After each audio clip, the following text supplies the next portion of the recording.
Boa noite a todos. Depois de quase 1 ano e meio, né? É muita emoção nós estarmos reunidos presencialmente de novo, né? Haja vista que nesse 1 ano e meio nós não ficamos afastados, o centro manteve atividades online pela nossa página, Centro Espírita 3 de outubro, né? Mas presencial é sempre uma satisfação, uma emoção, uma energia muito diferente que a gente sente aqui na casa. E tomando todos os cuidados, a gente vai iniciar essa nova etapa dos nossos encontros presenciais. Hoje eu vou falar um pouco sobre uma teoria, a teoria das quatro letras C. 4 institutos, 4 valores que começam com a letra C, que nos servirão de guia, nos servirão de roteiro, nos servirão de estratégia para nos tornarmos espíritas melhores, cristãos melhores, homens, pessoas melhores. O primeiro instituto que a gente vai comentar é o conhecimento. O conhecimento. Quando a razão começou a orientar o instinto humano, quando a racionalidade começou a orientar o instinto humano, aí que várias teorias foram criadas, e essas teorias libertadoras que começaram a criar um roteiro de vida, um roteiro de caminhada para nós. Isso começou há muito tempo. Jesus, claro, não tem como não falar do Mestre, mas antes mesmo de Jesus já se iniciou esse movimento de teorias libertadoras a partir de um conhecimento. Por exemplo, a frase atribuída a Sócrates, né? Conhece-te a ti mesmo, aproximadamente aí 450 anos antes de Cristo. Essa frase é atribuída a Sócrates, está grafada no pórtico do templo de Apolo, né? Que é o deus da sabedoria, na cidade de Delfos, na Grécia. Então Sócrates já nos chamou a atenção para este conhecimento, para conhecer a nós mesmos, ou seja, adquirir conhecimento a partir de uma instrução que nos leva ao conhecimento e numa gradação nos leva à sabedoria. Mas precisamos estar atentos a essa instrução. Mais especificamente, adquirir conhecimento da doutrina do Cristo, porque instrução e conhecimento é uma palavra ampla, mas a gente se refere aqui a conhecimento da doutrina do Cristo, para que nós estabeleçamos um roteiro certo que nos ligue a Deus. É até interessante lembrar, a gente está fazendo paralelamente o estudo do livro Pensamento e Vida, e no capítulo 4 do livro Pensamento e Vida fala justamente da instrução, e Emmanuel abre com o exemplo das 2 asas, né? A gente pode imaginar aí um pássaro que não consegue alçar voo, obviamente, se não tiver as 2 asas. Com apenas uma asa ele não vai conseguir voar. Então Emmanuel faz essa comparação, as 2 asas que nos conduzem a Deus. Uma é o amor e a outra a sabedoria. O amor a gente já, né, todo encontro, todos os estudos, a gente sabe que é a virtude mais importante na nossa vida, mas é interessante neste capítulo, Emmanuel coloca a sabedoria ao lado do amor. Então isso é para trazer essa importância, mostrar-nos essa importância do conhecimento na nossa vida. O conhecimento não é a mesma coisa da sabedoria, mas o conhecimento é um caminho, um princípio que vai nos levar à sabedoria, a sabedoria começa na aquisição do conhecimento. Palavras do Emmanuel. A sabedoria começa na aquisição do conhecimento. O conhecimento vem da instrução. Então é uma gradação, né? Instrução, conhecimento, sabedoria. Quando conseguirmos ser sábios e com o amor, imaginando as asas que Emmanuel nos dá esse exemplo, aí essa dualidade, esse pássaro, vamos dizer assim, simbólico, nos conduzirá a Deus, à evolução. Então é bastante interessante nós nos darmos importância ao nosso conhecimento da doutrina cristã e claro da nossa doutrina espírita. Platão também deixa o seu recado, quando ele diz que uma vida refletida não merece ser vivida. Logo depois de Sócrates, Platão diz isso, ou seja, não adianta a gente viver uma vida só dando importância aos bens materiais, aos planos materiais. Aqui, quando Platão se fala de reflexão, ele está falando de instrução, de conhecimento e de sabedoria. Então é bastante importante a gente trabalhar nesse sentido. É claro que Kardec também, com essa base da doutrina espírita, da fé raciocinada, sempre nos chamando a atenção para este conhecimento, para essa aquisição de conhecimento. No capítulo 6 do Evangelho segundo o Espiritismo, ele nos traz a célebre frase, amai-vos e instruí-vos. Então, a instrução aí caminhando ao lado a lado da principal virtude que a gente tem que trabalhar em nós. Uma passagem bastante interessante também em Mateus, capítulo 11, versículo 29. Tomai sobre vós o meu jugo e aprendei de mim. Cristo nos disse isso, Tomai sobre vós o meu jugo e aprendei de mim, porque sou brando e humilde de coração, e encontrareis descanso para vossas almas. Olha essa primeira parte que nos traz Mateus. Tomai sobre vós o meu jugo e aprendei de mim.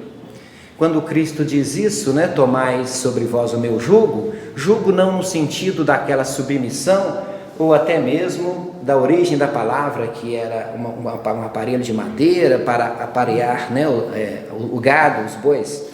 Obviamente Cristo se referiu aqui em relação a uma carga, mas uma carga de conhecimento, que ele, além de ensinar, ele exemplificou. Então tomai sobre vós o meu conhecimento e aprendei de mim, porque o Cristo era o próprio conhecimento. O Cristo não escreveu uma palavra sequer. A vida dele era o próprio exemplo e é o conhecimento que ele aqui nos sugere a seguir. Então é bastante interessante essa questão. Na questão 780 do Livro dos Espíritos também é tratado este assunto que Kardec nos chama a atenção, quando ele fala da questão do progresso intelectual e do progresso moral. O progresso intelectual a gente pode entender como uma linha horizontal que temos que percorrer, e o progresso moral como uma linha vertical que nos conduzirá a Deus, mas sempre uma dependendo da outra, e nós teremos que percorrer as duas.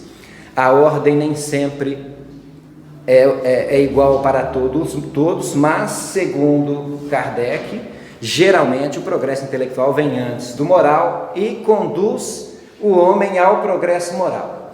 Como que o progresso intelectual pode conduzir o homem ao progresso moral? A questão 780A, que vem em seguida, explica isso. O progresso intelectual, ele faz o homem compreender, diferenciar o bem do mal. Então, a pessoa com instrução, com conhecimento, ela vai ter esse discernimento com mais facilidade, compreendendo, diferenciando o bem e o mal. Se pratica o mal, pratica já com uma consciência de estar fazendo o mal, o que traz para essa pessoa uma responsabilidade maior.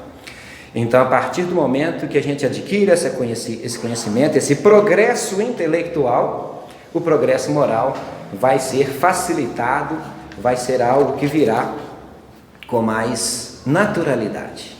Como eu disse que eu ia falar de 4 valores que começam com a letra C, falamos do conhecimento, o segundo é a conduta. O segundo instituto da teoria das 4 letras C. A conduta ou comportamento, sinônimos ambos, também com a letra C. E a gente se reconhece o verdadeiro espírita por sua transformação moral e pelos esforços que faz para vencer as más inclinações, para vencer as más tendências. Veja bem, conhece pelos esforços, Então, aqui nessa definição do capítulo 17 do Evangelho segundo o Espiritismo, dessa passagem, a gente já pode ter uma visão um pouco diferente do que muitos às vezes têm, de falar, eu não posso ser espírita, eu não posso seguir os que vocês seguem, porque eu não faço nada disso. Mas na realidade, né, não existe nenhum espírita perfeito, né, nem Chico Xavier, nem Kardec, como eles próprios cansaram de dizer, não eram perfeitos. Quiçá nós, né, quiçá eu, quiçá a maioria das pessoas que estão na fase ainda inicial de progresso moral. Então não há espírita perfeito, não há cristão perfeito, mas nós temos sim o direito de bater no peito e dizer, somos cristãos, somos espíritas, desde que a gente já tenha percorrido uma transformação moral, ainda que pequena, e principalmente os esforços que fazemos para vencer as más inclinações e as más tendências que nos acompanham de muito tempo atrás. Então, esses esforços que nós fazemos são as características do bom cristão, do bom espírita, e nós podemos dizer, sim, somos espíritas. Somos perfeitos? Obviamente que não, mas somos cristãos e somos espíritas e temos que ter esta convicção. Essa questão da conduta me faz lembrar um caso em que uma mulher conversando com o Chico Xavier em um centro espírita, dos muitos encontros, dos muitos atendimentos, né, que Chico fez, e essa mulher chega para o Chico e fala, Chico, eu preciso falar do meu marido. E o Chico, pois não. Ela fala, meu marido é o seguinte, ele é um marido excepcional, ele é maravilhoso, ele me ama, ele me respeita, é uma maravilha de marido. O Chico, mas que bom, que notícia boa. Mas Chico, é o seguinte, continua a mulher, para os nossos filhos ele é melhor ainda, ele é um pai presente, que educa, que exemplifica, ele é maravilhoso para os filhos. E o Chico vai ficando admirado, pois é, que bom, né, que pessoa boa. E a senhora continua, mas Chico, no trabalho, você precisa ver, eu acho que ainda é melhor ainda, porque ele trata todo mundo bem, os superiores, os subalternos, ele tem um comportamento muito bom no trabalho, nunca faltou um dia de serviço. E o Chico, então, que maravilha, né? Que pessoa boa, né? Aí ela ainda continua, mas Chico, olha, na vizinhança, aí você precisa conhecer ele, todo mundo procura ele, porque ele faz, ele aconselha as pessoas, se precisar de fazer pequenos serviços, ele faz também, ele está sempre presente. O Chico, mas que bom, que lindo. Aí a mulher continua, mas Chico tem um problema, ele não é espírita. Aí o Chico diz para ela, pois é, ele não precisa da doutrina, nós dois que precisamos, nós que precisamos. Então, justamente aí nos chamando a atenção que o rótulo religioso, na maioria das vezes, não é algo que nos proporciona, nos mostra as pessoas mais evoluídas do que outros.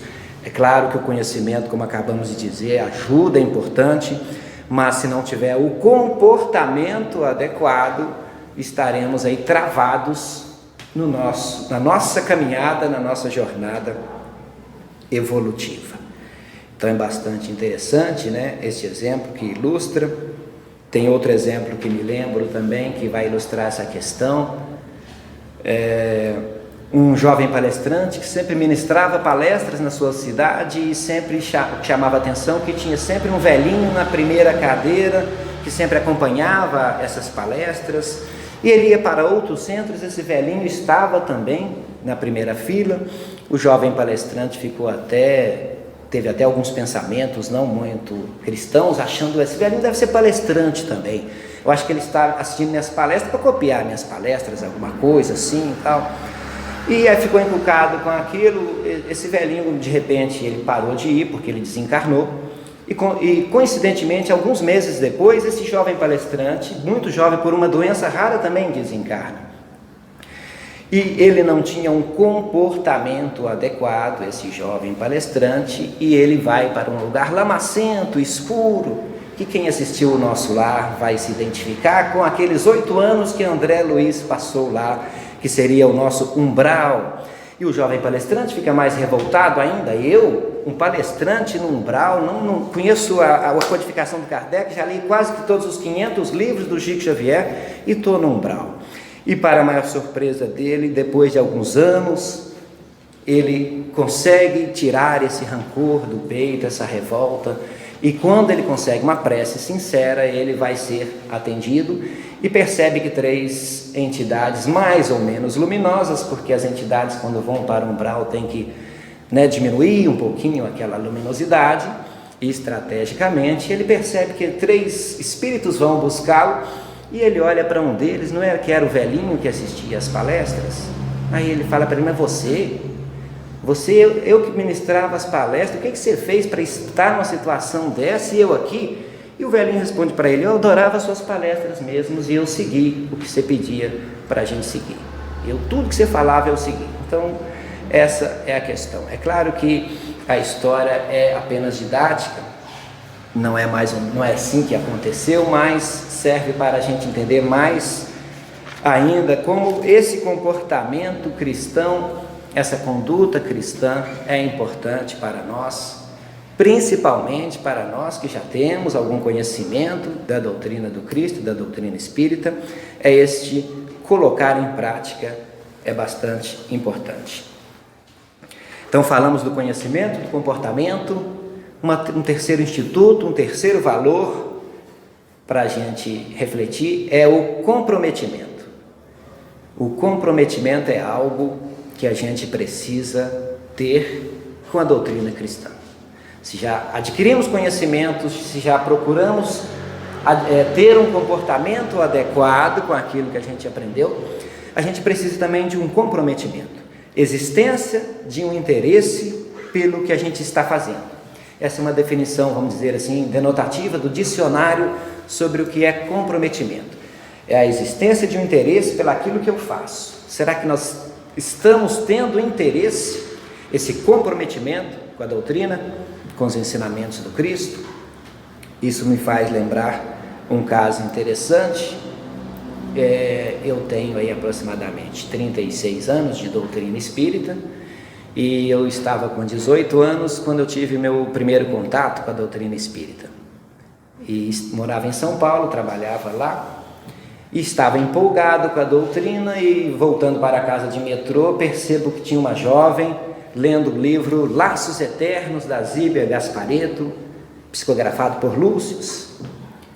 E eu com 18 anos queria mostrar que sabia da doutrina ou algo assim, não lembro muito bem. Eu sei que eu puxei papo com ela e perguntei para ela já de cara, qual casa que você vai, há quanto tempo que você é espírita, que eu estou vindo agora da Federação Espírita Brasileira. Aí ela vira para mim com muita calma e fala, não, eu não sou espírita não. Eu falei, mas você está lendo um livro da Zíbia Gasparetto, psicografado, e você não é espírita? Ela, não, gosto da literatura, eles escrevem bem, são romances bonitos. E aí a partir daí eu perdi um pouco, eu não sabia mais o que dizer e fiquei encucado com aquilo.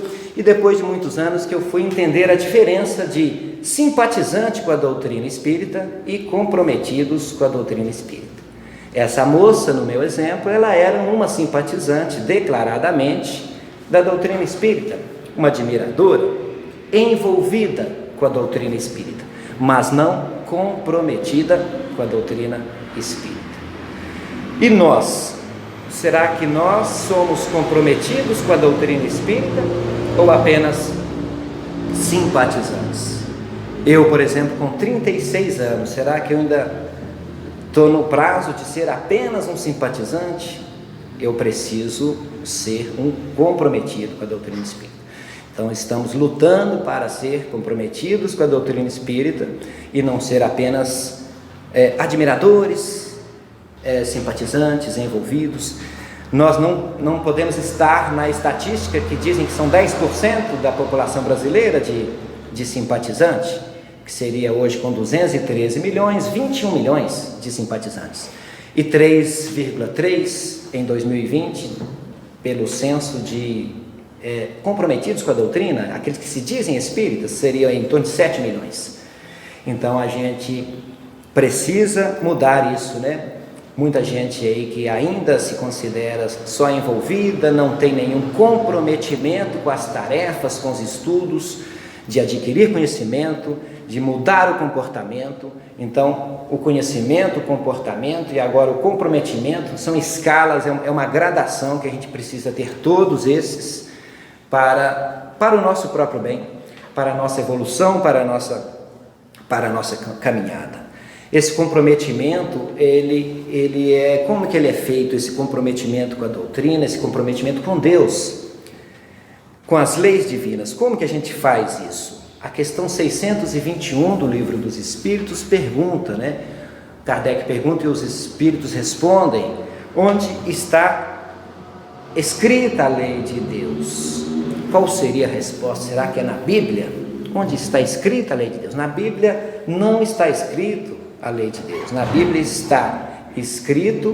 foi escrito por homens sobre acontecimentos atribuídos a Deus, num espaço, só o Antigo Testamento, num espaço de mais de 1500 anos, escritos por profetas, por juízes, por reis. Então não é a Bíblia, não é na Bíblia que está escrita a palavra de Deus. Os Espíritos respondem bem simples, uma resposta objetiva: a lei de Deus está escrita na nossa consciência, de forma indelével, de forma que não se apaga. No momento evolutivo que estamos hoje, que não é muito moralmente, mas intelectualmente já é bastante, nós já temos plena consciência do que é certo e do que é errado. Então as leis de Deus estão grafadas na nossa consciência, na consciência de cada um de nós, o que nos proporciona essa escolha, esse comprometimento. Esse comprometimento, a gente tem que lembrar que os resultados gerados, obtidos, precisam ser melhores. Se eu tenho um comprometimento com a minha profissão, é assim. Um comprometimento com o meu estudo, é assim. O comprometimento com Deus é assim também. É a procura de resultados melhores, como nós, como cristãos, como espíritas, como cristãos. Como diz o Evangelho segundo o Espiritismo, no capítulo 17, no Homem de Bem: hoje eu preciso ser melhor que ontem, e amanhã eu preciso ser melhor que hoje. Isso é comprometimento. Então essa busca é necessária para todos nós. O item 614 do Livro dos Espíritos pergunta Kardec aos Espíritos: o que se deve entender por lei natural? A lei natural é a lei de Deus, indica ao homem o que ele deve fazer ou deixar de fazer. E o homem só é infeliz se afasta da lei de Deus. A nossa infelicidade ocorre quando nos afastamos da lei de Deus que está na nossa consciência. Então, se estar no centro, estar participando dos estudos é importante, é muito bom, é muito saudável, mas se não tivermos essa oportunidade, igual nesse momento que a gente atravessou de 1 ano e meio aí, com dificuldades de acesso ao centro, apesar das lives e dos estudos, mas a lei de Deus, a palavra de Deus, sempre esteve conosco na nossa consciência. Se afastamos dessa palavra, dessa lei de Deus, a infelicidade vai nos bater a porta. Então, como é claro este item 614, o homem só é infeliz quando se afasta das leis de Deus. Então, bastante interessante essa passagem, né? Tomar uma água aqui. Senão a voz acaba. Bom, falamos então de 3 valores que começam com a letra C: conhecimento, comportamento e comprometimento. O quarto ficou fácil, né? O quarto é a caridade, que complementa ou substitui as outras, mas ela não poderia, claro, faltar, porque realmente é o que a gente aprende, é o que o Cristo nos mostrou, nos exemplificou. O Kardec vem reforçar, complementar, fazer com que a gente entenda melhor a palavra do Cristo, mas sempre caminhando na mesma direção, na mesma toada. A palavra caridade, ela significa, em várias tradições, ela vem do latim como caritas, mas significa amor incondicional, é um sentimento de afeto. A caridade é uma disposição íntima e ativa de cada um de nós, que se manifesta de várias formas. A caridade, como a gente já estudou aí no Evangelho segundo o Espiritismo, a caridade é material, a caridade moral. Então existem várias formas que ela se apresenta, né? Como pensamento de bondade, prece, conselhos, apoio, força e apoio, mas são espécies de caridade morais, caridades morais. e o alimento e recursos materiais na hora certa, como a caridade material.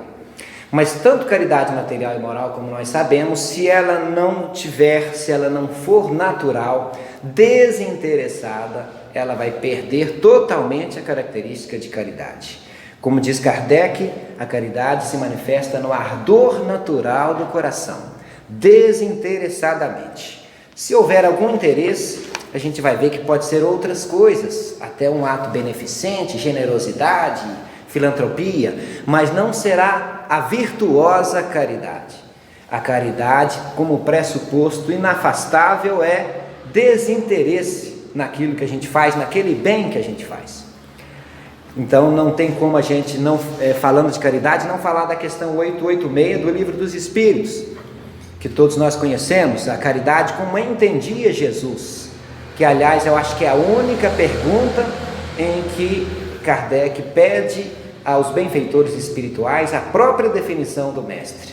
Se tiver outra, talvez ser uma ou outra, mas essa é a única que eu me lembro no momento em que é a posição do Cristo, né? Caridade e benevolência para com todos, indulgência para com imperfeição alheia, perdão das ofensas.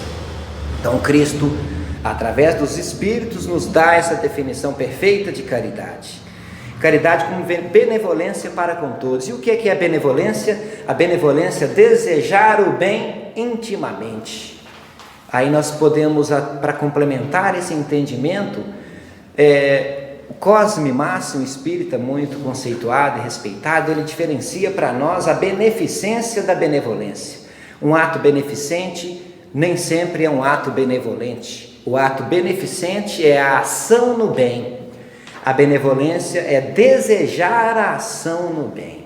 Então, um ato beneficente pode ter interesses por trás. Um ato beneficente. Então, não é caridade. O ato benevolente, aí é o desinteresse total. Aí estamos falando de caridade. Então, essa benevolência é querer bem a todos os seus semelhantes, sem querer nada em troca. Caridade como indulgência para com as imperfeições alheias, a gente pode dizer aí que seria uma tolerância. Tolerância com a imperfeição dos outros, com o defeito dos outros, julgando e apontando menos os defeitos dos outros. Se for para apontar algum defeito, vamos começar a apontar os nossos próprios, para ver se a gente consegue desvencilhar deles. Então essa indulgência para com a imperfeição alheia é essa tolerância que a gente deve ter. E a caridade como perdão, formando um tripé, né? Benevolência para com todos, indulgência para com a imperfeição dos outros e o perdão das ofensas. O perdão é algo que a gente teria que falar, claro, no encontro só dele, mas aqui ele preenchendo esse quarto item, né, da letra C, que é a caridade, o perdão seria a gente libertar do ressentimento, libertar do rancor. Muita gente às vezes acha que perdoar é esquecer o fato. Eu já esqueci. Nem sempre perdoar é esquecer o fato. Perdoar é não vivenciar o fato com rancor. Você pode lembrar do fato a sua vida inteira, mas você vai reagir a essa lembrança de forma diferente, sem ressentimento e sem rancor. Aí você provavelmente já perdoou. É um exemplo que eu já ouvi, é o caso de uma pessoa que pode ter sido atropelada, é um caso concreto, uma pessoa que foi atropelada num ponto de ônibus e ficou paraplégico. Essa pessoa vai conseguir esquecer o fato? Obviamente que não, porque basta ele olhar para ele próprio, que ele não vai conseguir esquecer este fato, mas ele pode encarar esse fato de forma diferente, perdoando essa pessoa que provocou esse acidente, não ressentindo, não sentindo de novo, não sentindo esse rancor, essa mágoa, desvencilhando da raiva e do ódio que provavelmente muito tempo esteve junto com essa pessoa, mas no momento posterior ele pode se desvencilhar disso e perdoar essa pessoa. Esquecer o fato em si, ele não vai esquecer nunca, mas vai ter perdoado se conseguiu desvencilhar deste rancor e deste ódio. Continuando falando aí dessa caridade, eu sempre, quando eu falo dessas diferenças, para a gente guardar bem essa questão do ardor natural do coração, do desinteresse total do bem que a gente faz. Eu sempre trago um exemplo do jogador de futebol, do Cristiano Ronaldo, que em 2018, ele, após a Copa do Mundo, ele ficou hospedado num hotel de luxo, num resort de luxo, na Grécia, com a família dele, a noiva e os 4 filhos, onde a diária em euros é 8 mil euros. Então a diária seria aí em torno de 50 mil reais hoje. E o Cristiano Ronaldo ficou hospedado lá uma semana com a família. E estava, depois da Copa do Mundo, curtindo com a família. Ele pediu que não fosse incomodado, principalmente pelos paparazzi, aqueles repórteres e tal. E o pessoal, os servidores do hotel, conseguiram proporcionar essa intimidade, essa privacidade dele com a família. E depois de uma semana, ele dá uma pequena gorjeta para os funcionários dividirem, que foi em torno de 20 mil euros. Ele deu uma pequena gorjeta de 120 mil reais. Acho que é uma gorjeta que todo mundo queria receber, né? Aqui no Brasil é 100 reais, 50. Ele deu 20 mil euros para que essas pessoas dividissem entre elas. Aí vem a pergunta: esse ato do Cristiano Ronaldo, será que foi um ato de caridade? Ou foi apenas um ato beneficente, uma generosidade? Bom, eu não ouso responder essa pergunta porque eu não sei o que se passou no coração dele, no ardor natural do coração dele. Se ele tinha algum outro interesse, então não seria a caridade. Mas se ele fez isso realmente num gesto de fazer o bem sem querer nada em troca, então o ato seria de caridade. O Cristiano Ronaldo, hoje, no Manchester United, na época ele estava na Juventus, é uma personalidade muito famosa. Eu acho que é a celebridade que tem mais seguidores do Instagram do mundo, mais do que vários cantores e atores. E eu sigo um pouco a carreira dele justamente para ver algumas atitudes. Falando dele novamente, ele é um profissional que não tem tatuagem. Ele não faz tatuagem no corpo, porque ele doa sangue regularmente. Não que se você tenha tatuagem, você nunca vai poder doar sangue. Acho que tem um período de 4 ou 6 meses, dependendo do país. Mas ele optou em não ter nenhuma, porque ele doa sangue regularmente. Aí mais um questionamento: será que ele faz isso por caridade? Agora eu já ousaria dizer que sim. Aí agora eu já ouso dizer que ele faz isso realmente por caridade, com desinteresse total, porque senão ele tatuaria, ele faria outras coisas que a maioria dos jogadores de futebol faz. Mas é bastante a gente analisar essa questão, o que se passa dentro do coração, da mente de cada pessoa, para saber se aquilo é um ato de caridade ou não. Um exemplo para finalizar essa questão da caridade, outro exemplo que a gente pode ter, é na véspera da eleição, quando o político distribui cestas básicas. Se é um ato de caridade, se é totalmente desinteressado, ou se é algo que ele quer em troca, será que ele quer um voto?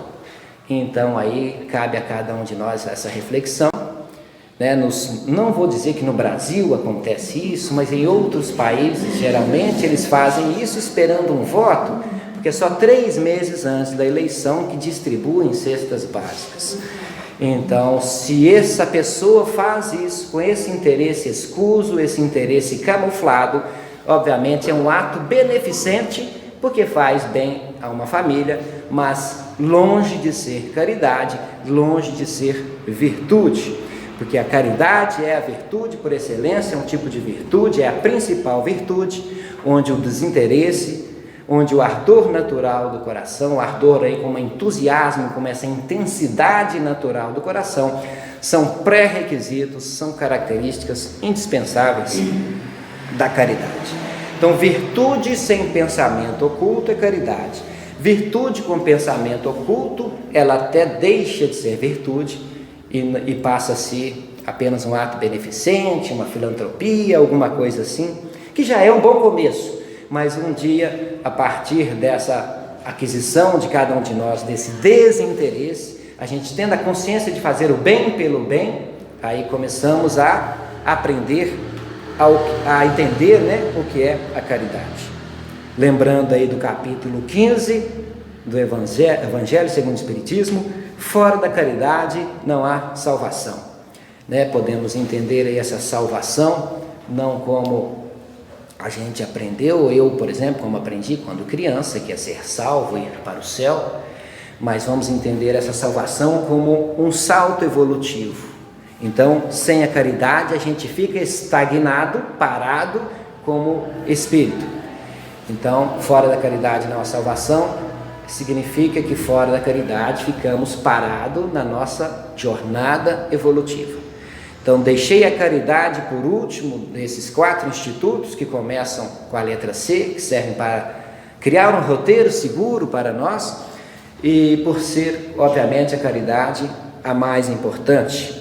O capítulo 15 do Evangelho segundo o Espiritismo fala justamente também sobre essa questão, que toda a moral de Jesus se resume à humildade e à caridade, que se contrapõem ao egoísmo e orgulho.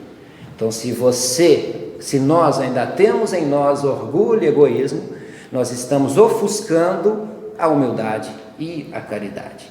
Então, são essas 2 mazelas que precisam ser combatidas, a gente precisa ter atenção, que é, né, o orgulho e o egoísmo, que deixam a nossa caridade, a nossa jornada na caridade, a nossa jornada na humildade apagada, ofuscada. Então a gente tem que tomar esse cuidado.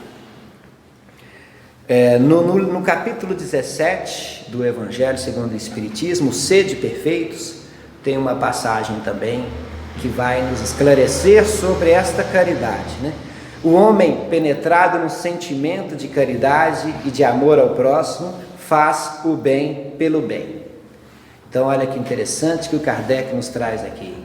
Se ele está compenetrado no sentimento da caridade, se ele entende o que é a caridade, o desinteresse, ele faz o bem pelo bem. É justamente isso, fazer o bem pelo bem, fazer o bem desinteressadamente. Então, reforçando aí o que a gente refletiu nessa noite, esse desinteresse que é preciso ter para nós aprendermos o que é a caridade.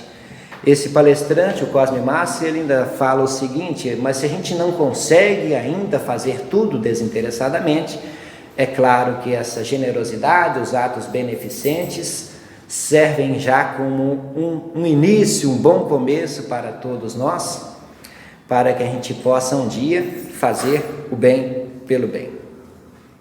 Então, essa aí foi a nossa reflexão da noite. Se a gente esquecer o conhecimento, o comportamento, o comprometimento e a caridade, vamos ver se a gente, né, não consegue esquecer, para a gente colocar como o carro-chefe aí do nosso dia a dia, da nossa luta, vencendo aí, nos esforçando para vencer as más tendências, para que a gente possa caminhar de uma forma segura, nas pegadas luminosas deixadas pelo Mestre Jesus. Jesus não é objeto de adoração, Jesus não precisa de nossa adoração. Jesus veio para nos mostrar o que a gente tem que fazer. É conduta, é comportamento cristão.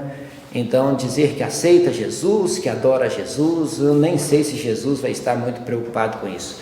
Vai estar preocupado com a nossa reforma íntima e com o esforço que a gente faz para fazer algo semelhante ao que ele fez. É claro que estamos muito, muito longe disso, mas como ele próprio diz, um dia a gente vai poder fazer o que ele fez e quem sabe até mais, né? É claro que isso demorará alguns bilhões de anos, mas nós temos que caminhar rumo à luz e não ficar parado no tempo e no nosso lugar. Eu acho que era isso que eu tinha hoje para refletir para a gente, conosco. Esse encontro vai ser postado, né, na nossa página. Hoje não está ao vivo, mas a partir da próxima quarta-feira será transmitido também às 20 horas, ao vivo, quarta-feira, na nossa página do Facebook, Centro Espírita 3 de Outubro.